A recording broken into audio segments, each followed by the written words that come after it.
Bonjour à toutes, bonjour à tous, bienvenue sur TVM, bienvenue également à notre invité, c'est vous, Jean-François Hirsch, bonjour.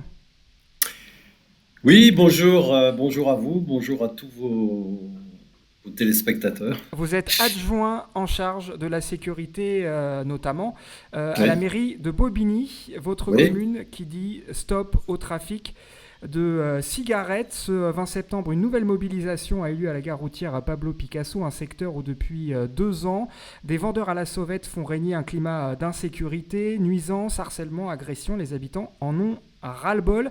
Face à cela, la municipalité fait deux choses. Elle tente d'abord de sensibiliser en rappelant notamment cette amende pour les consommateurs, 135 euros. Et puis il y a aussi cette police municipale qui a été renforcée.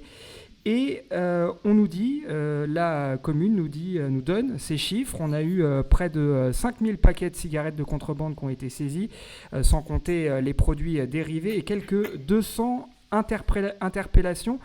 Jean-François Hirsch, euh, on a 40 vendeurs à la sauvette sur place. Est-ce qu'on est capable de connaître un petit peu leur profil? alors il y a effectivement, comme vous le dites, et tout ce que vous avez indiqué est bien sûr avéré, hein. On a effectivement sur la durée, si vous voulez, d'une journée classique, c'est-à-dire entre 10 heures du matin et minuit, 1 heure du matin, on a effectivement une quarantaine de vendeurs sauvettes de cigarettes qui sont effectivement présents sur le site et qui, évidemment, essayent d'écouler leurs marchandises au fil de l'eau. Et Et qui évidemment, sont-ils? alors qui sont-ils? Alors, ce sont pas, à notre connaissance, ce sont pas des balbiniens.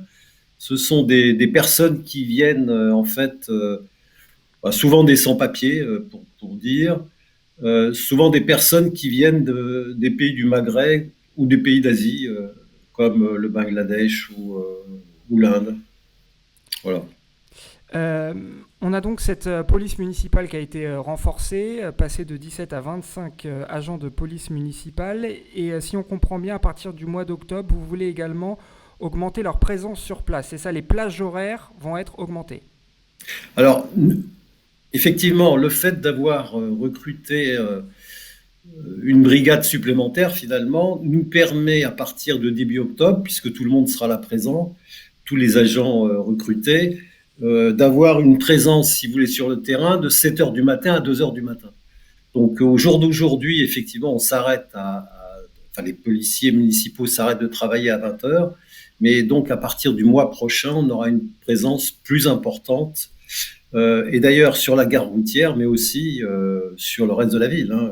Je veux dire, on n'a pas comme mission de travailler exclusivement sur la gare routière, mais puisqu'on parle de la gare routière Pablo Picasso, c'est vrai que c'est une gare importante, c'est 60 000, 70 000 passages par jour. C'est donc un afflux de population, que ce soit des balbiniens ou des usagers. Et Bobigny étant ville-préfecture, ce sont beaucoup d'agents des administrations qui y travaillent. D'où on Donc imagine ça aussi la fait là, présence de donc, ces vendeurs à la sauvette qui cherchent des mais tout à fait. consommateurs. Donc, mais absolument, vous avez raison. C'est une des raisons. Je veux dire, le nombre effectivement de passagers à cette gare routière, qui est une interconnexion en fait métro, tramway et bus. Du coup, ça permet et ça favorise malheureusement ce type de trafic. Et c'est la raison pour laquelle nous nous sommes mobilisés avec le maire et les élus, mais aussi avec les institutions présentes. Il ne faut pas croire que nous sommes les seuls à travailler sur cette question-là. Au contraire, on essaye d'associer le plus de monde possible, que ce soit les habitants, que ce soit les professionnels, les commerçants, mais Alors, aussi, bien évidemment, les services de l'État, puisque la justement, on va y venir. préfecture. Justement, on va y venir Voilà, parce que les habitants ont lancé une pétition. c'est Voilà. ça.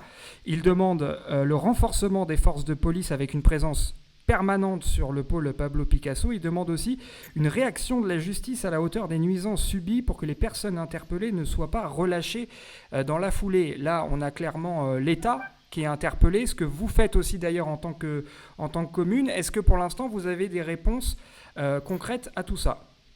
Alors, pour l'instant, nous n'avons pas de réponse claire, si vous voulez, de la préfecture, par exemple, puisque nous demandons, comme vous le rappeliez, des effectifs de police nationale complémentaires, comme d'ailleurs ça a été le cas dans une autre commune qui est concernée par ce même type de trafic, qui est la ville voisine de La Courneuve, qui ont pu bénéficier il y a 2 ans d'une brigade territoriale de contact. En fait, tout ça pour dire que la ville a bénéficié d'une dizaine de policiers nationaux supplémentaires. Donc, vous voulez la même chose. Voilà. Donc, ce que nous souhaitons, nous, c'est des effectifs plus importants qui puissent travailler, si vous voulez, de concert avec notre police municipale. Alors, c'est déjà le cas. C'est vrai que nous avons de nombreuses opérations conjointes entre la police nationale, la police municipale et le service de sécurité de la RATP. Mais il n'en reste pas moins que pour bien travailler sur cette question-là, il est nécessaire que nous puissions être dotés de policiers nationaux supplémentaires. Et c'est un peu notre combat. Et c'est ce que le maire, d'ailleurs, a répété lors de la manifestation de mardi dernier, à laquelle, d'ailleurs, participait la sous-préfète de Bobigny. Vous voyez, donc ça veut dire que l'État nous soutient, même dans ses actions. Les habitants nous soutiennent, l'État nous soutient. Nous avons aussi le concours, et c'est vrai, et que nous travaillons très bien avec eux, avec le commissariat de Bobigny. Donc tout le monde est mobilisé. Maintenant, il faut des actes concrets. Et c'est ce qu'attend la population, c'est ce que nous attendons, nous les élus, que nous ayons plus de police nationale sur ce secteur-là. Un mot aussi peut-être aussi, Jean-François Hirsch, sur la justice, parce que ce que disent aussi les habitants, c'est qu'ok, il y a des interpellations, là en l'occurrence par la police municipale, mais les mêmes personnes qui ont été interpellées quelques heures plus tôt se retrouvent ensuite sur place. Alors vous avez raison, c'est-à-dire que la police municipale, pour vous donner un exemple, depuis le début de l'année, nous avons plus de 200 interpellations qui ont été réalisées. Cette interpellation, ça veut dire que nous conduisons les mises en cause donc au commissariat, et ensuite, bien évidemment, l'OPJ décide, en relation avec le parquet, de les placer en garde à vue ou pas, et après, le processus judiciaire s'enclenche ou ne s'enclenche pas. Alors, nous ce que nous demandons, c'est que le parquet prenne en compte plus encore ces phénomènes-là, parce que souvent, les personnes qui sont interpellées, ça fait 5, 6, 7, 8, 9, 10, 20 fois que nous les amenons au commissariat, si vous voulez, et qu'effectivement, parfois, malheureusement, et le plus souvent d'ailleurs, ils ressortent après quelques heures de garde à vue.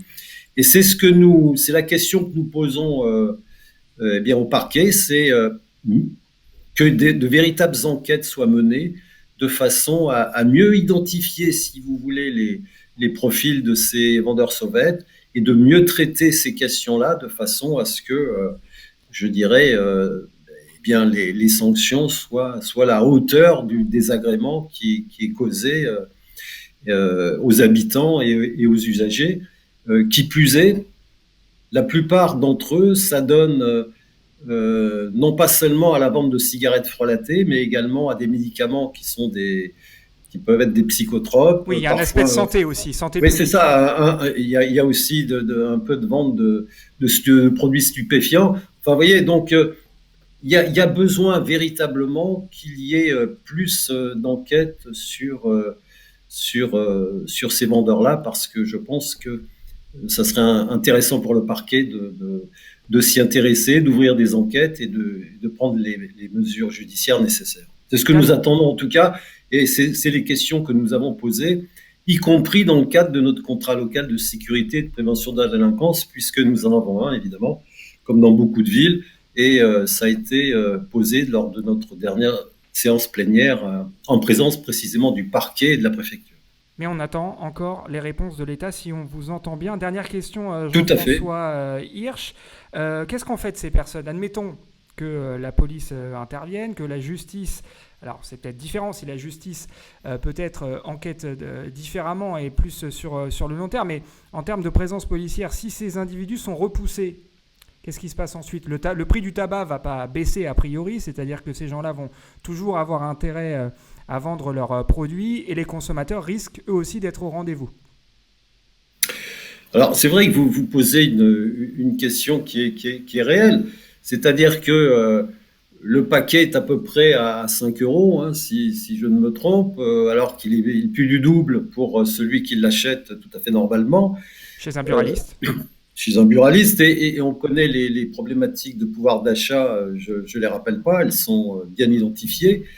Et c'est vrai que malheureusement, il y a un certain nombre de consommateurs qui tombent dans ce type d'achat. Mais après, il y a vous le disiez, il y a des problématiques de santé à rappeler. Et c'est peut-être sur cet aspect-là, d'ailleurs, que nous organiserons notre prochaine manifestation. C'est-à-dire que l'idée, c'est d'être présent sur ce site tous les mois. Donc la prochaine fois, ça sera le 19 mars, le 19, excusez-moi, le 19 octobre. Mais il y en aura aussi au mois de mars, je pense. Et au 19 octobre, on centrera plus notre manifestation sur les questions de prévention. Merci. Voilà. Merci beaucoup Jean-François Hirsch d'avoir été notre invité.